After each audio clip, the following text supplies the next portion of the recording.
Hello and welcome back everyone to our channel Drishti IAS English. In this today's episode of Polity Primer, we are going to discuss a very important topic.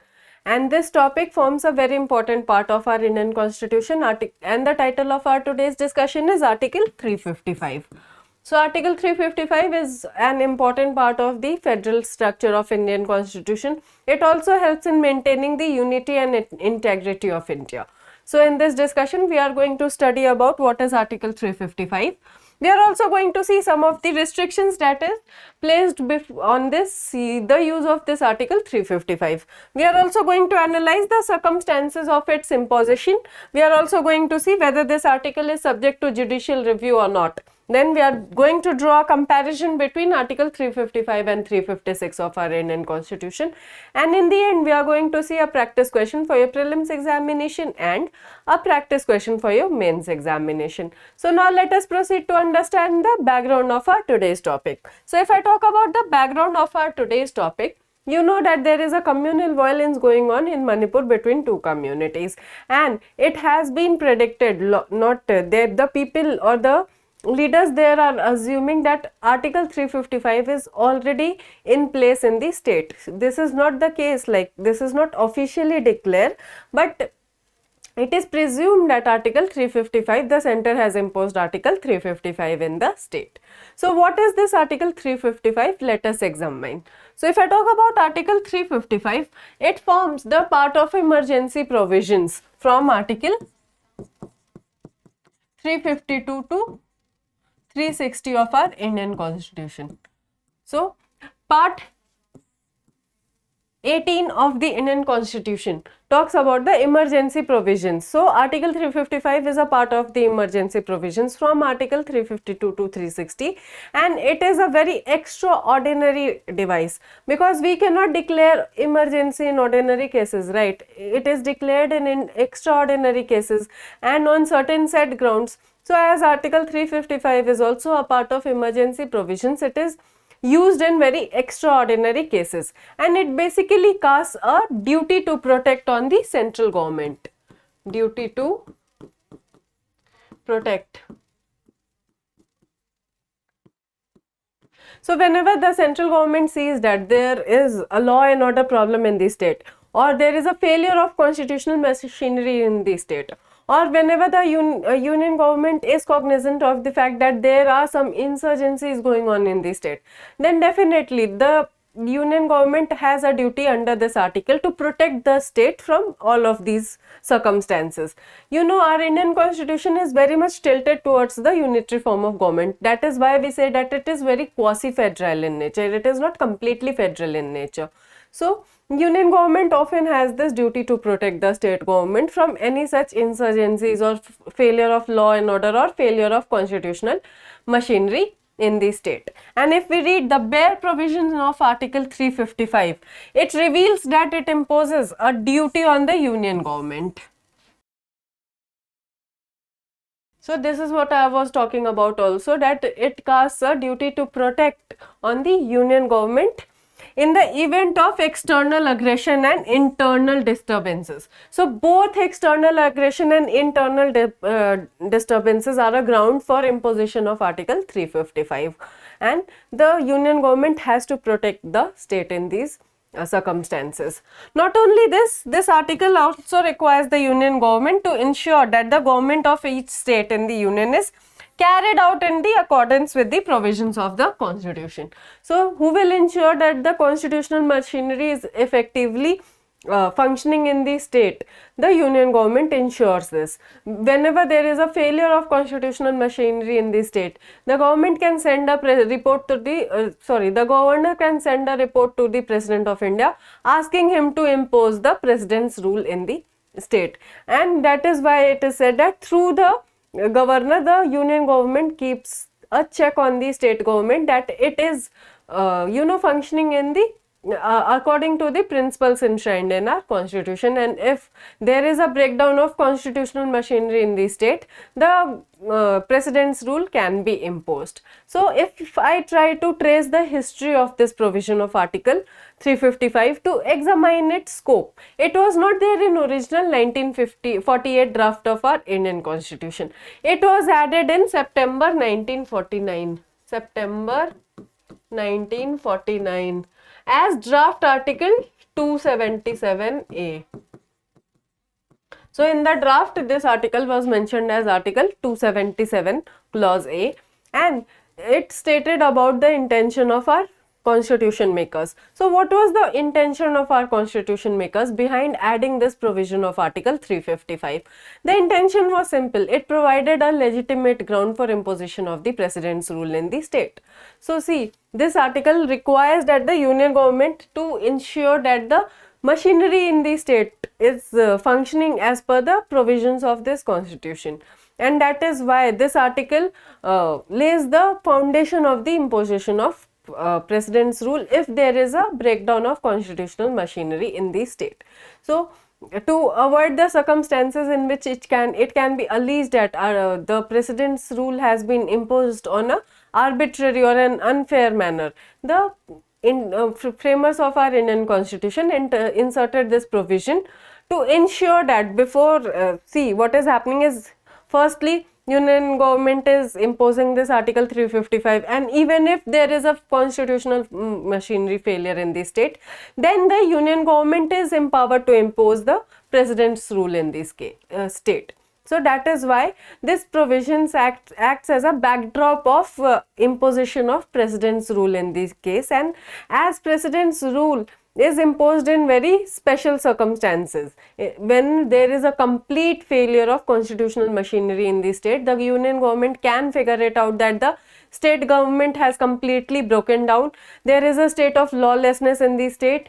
The union laws are not being followed, and there is a threat to the state, either external or internal. Then the union government is empowered to after imposing 355, it can impose a president's rule in the state. So in order to not challenge the imposition of president's rule as unfair or arbitrary, our constitution makers place these provisions of article 355 in our Indian constitution.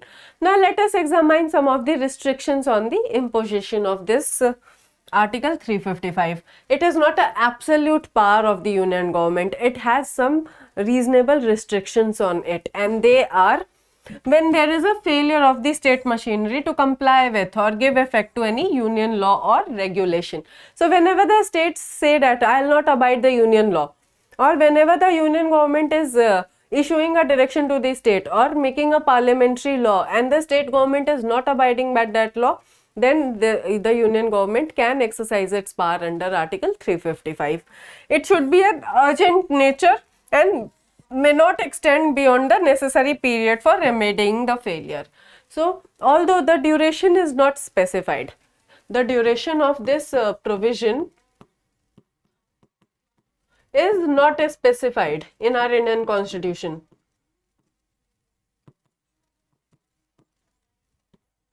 It can be imposed till the situation normalizes. So the union government has to remove this imposition if the situation normalizes in the state, or the state government requests us to remove the impact of this article. So, and the matter should be of a very urgent nature. In routine procedure, you cannot go on imposing article 355 in a state. Then state government should be given an opportunity to submit its views before issuance. The state government should be heard by the union government, and it should be given an opportunity to explain what is going on in the state. And if the state government is empowered to face whatever it is going on in the state on with their own, like on their own, then the union government generally does not interfere, and this is a reasonable restriction on the power of the union government under article 355 of our Indian constitution. Now let us examine the circumstances in which it can be imposed.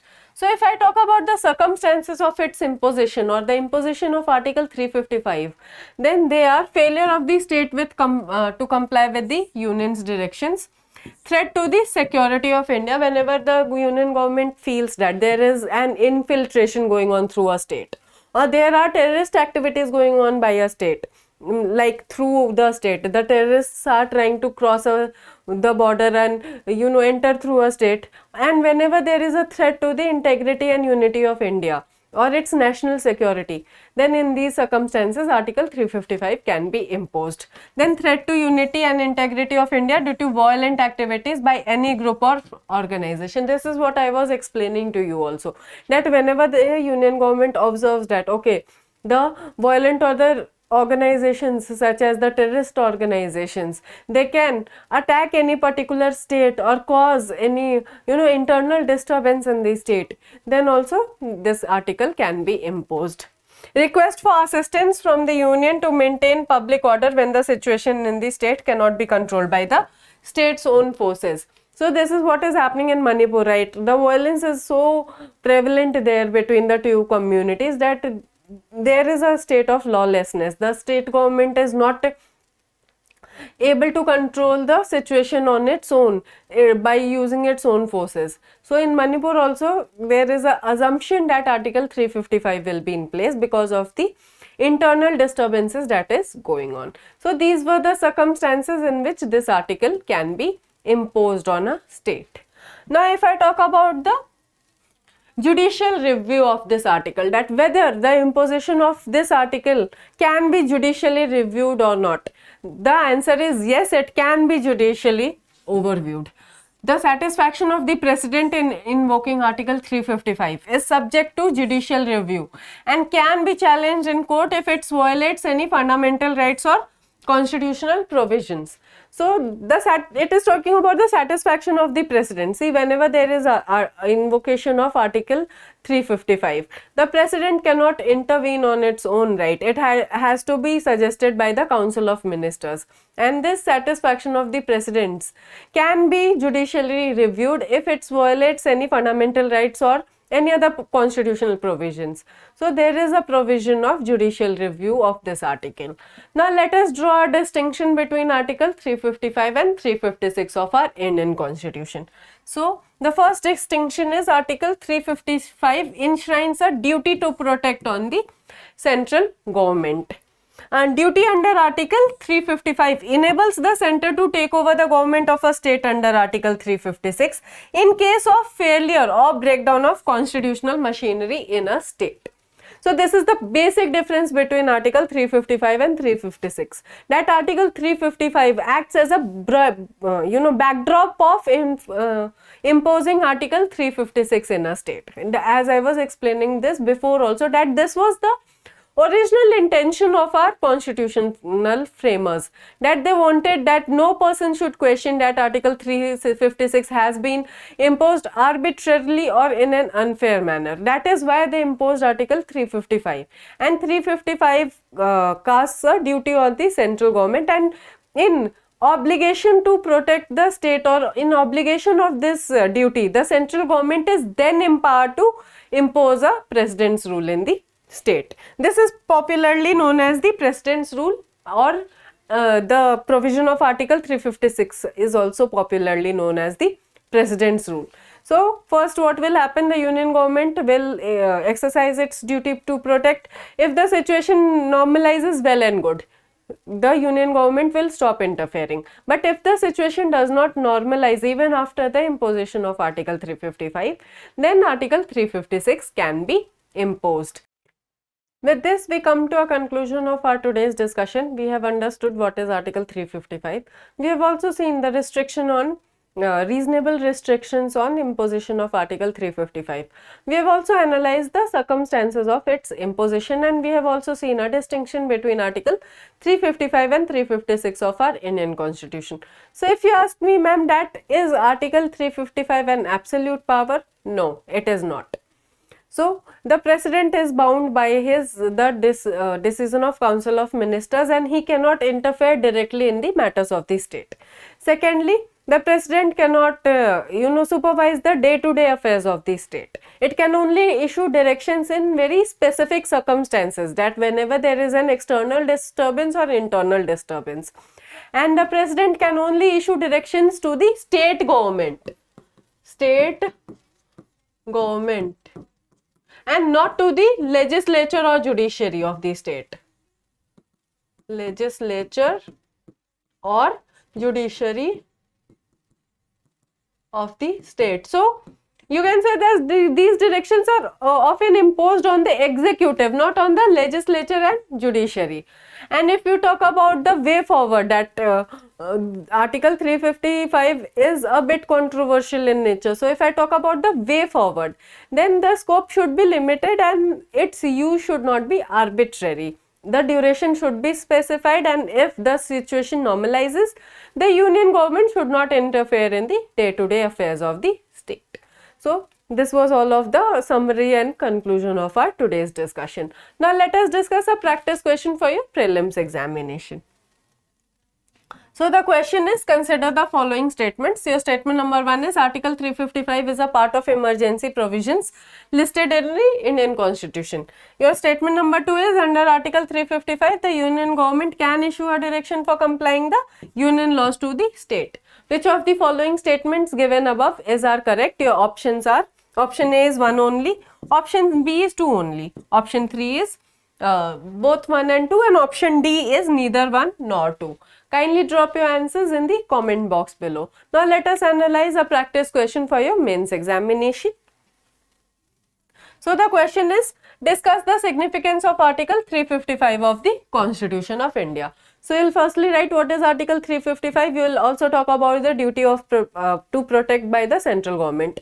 You will also mention the circumstances of its imposition. You will also state the reasonable restrictions on it, and you will also state that this through this provision, the union government cannot intervene directly. The president cannot intervene directly. It can only issue directions, and whenever the situation normalizes, the union government should stop the imposition of this article and the state should run on its own. You can conclude that this is a very important extraordinary device, and the union government uses it in extraordinary circumstances when it feels that the state's security is being violated and the unity and integrity of India is in question as well. So you can conclude by mentioning all of the following points. I hope this session was insightful for you. If you have any feedback regarding the session, kindly drop it in the comment box below. If you found today's discussion to be helpful, kindly like the video and subscribe to our channel for more such updates. Thank you.